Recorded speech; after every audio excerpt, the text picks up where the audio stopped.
You ever say yes to something you know you shouldn't? You say yes to your boss's extra work, even though you're already drowning.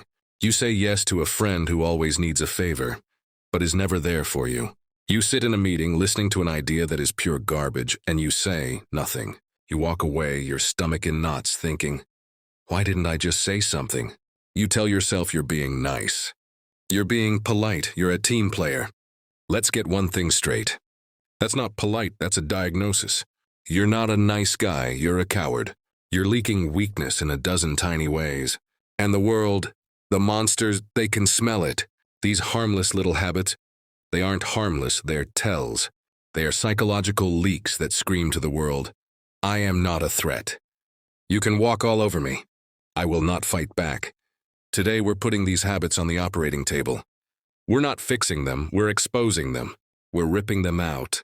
You're about to learn the 7 harmless habits that are making you look pathetic, and how to kill them. Let's go. Habit 1, the over-apology. This is the big one.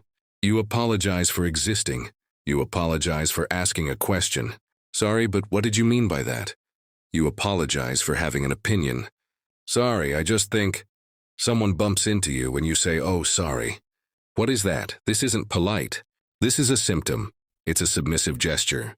It's the human equivalent of a dog rolling over and showing its belly. You're saying sorry for taking up air. Sorry for having needs. Here's the real-life example. You send an email. Sorry to bother you, but you've already lost. You've already signaled that your time is less valuable than theirs. Stop apologizing for your existence. You're not bothering them. You're contacting them. There's a difference. One is the act of a partner. The other is the act of a pest. Habit 2, the endless qualifier. This is the over-apology's weaker cousin. This is when you can't just state something. You have to wrap it in bubble wrap. You have to qualify it so it doesn't hurt anyone's feelings. It's a verbal flinch. You say, this is just my opinion, but I might be wrong, but this is probably a stupid idea, but you've just neutered your own statement. You've told everyone in the room, don't take this seriously. I'm not even confident in it myself. You're asking them to dismiss you before you've even finished your sentence. Here's the real-life example. In a meeting, your boss asks for ideas. You say, well, I was just kind of thinking and maybe this is off, but what if we maybe tried to? It's pathetic.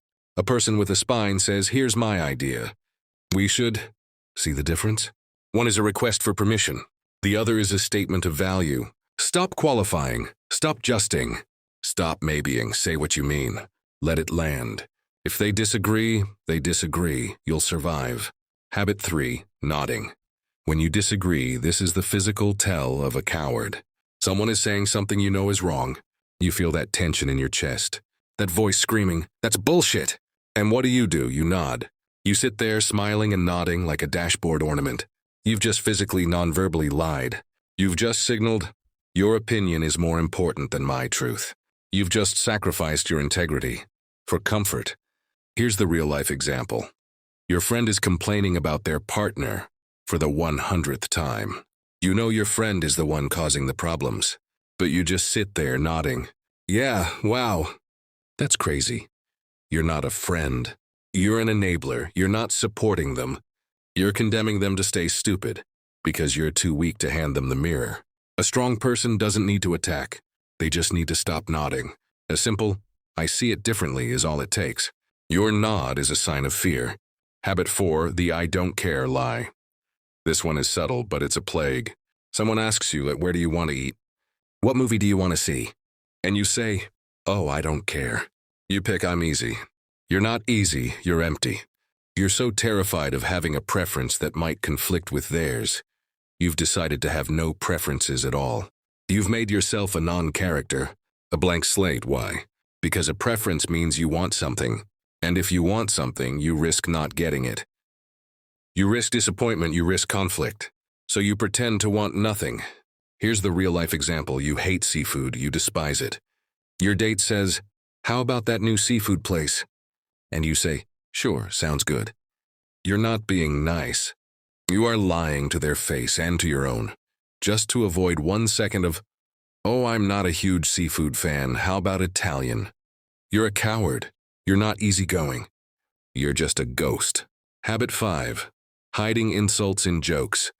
This is the passive-aggressive coward. You're upset. You disagree. You feel disrespected. A strong person would say, "Hey, I don't appreciate that." But you don't have the spine for that. So you joke, you hide the poison in a sugar-coated just kidding wrapper. You're a sniper.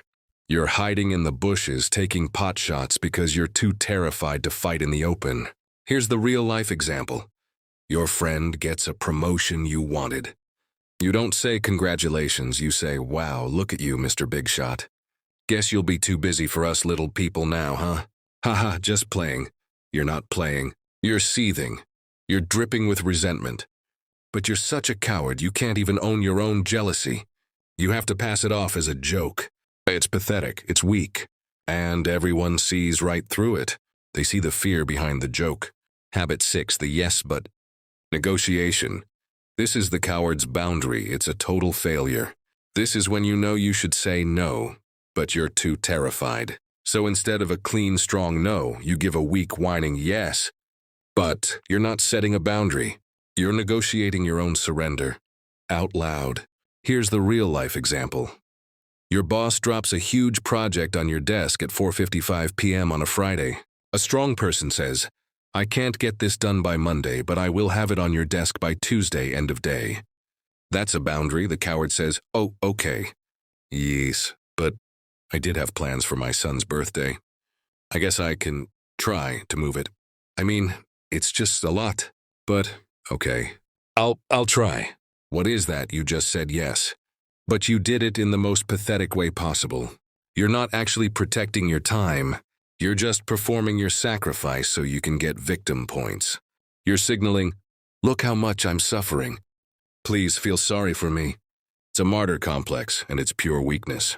Habit 7, gossiping instead of confronting. This is the peak of cowardice. You have a problem with someone. Mark is lazy. Mark is disrespectful. Mark stole your idea. A strong person would go to Mark directly. "Mark, we need to talk about what happened in that meeting." But you're a coward, so you don't go to Mark. You go to Susan, you go to David, you go to Karen. You tell everyone except Mark. You're not venting. You're not building alliances. You're a child. You're trying to build a gang to fight your battle for you because you're too weak to throw a punch.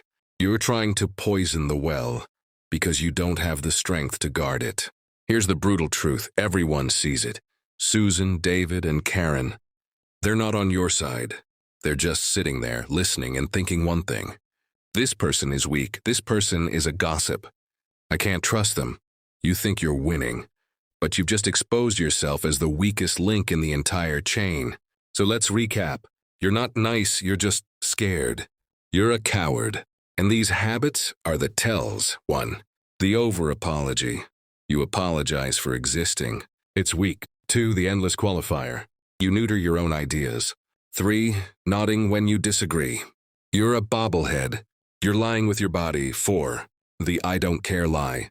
You're not easygoing, you're empty. 5. Hiding insults and jokes. You're a passive-aggressive sniper. 6.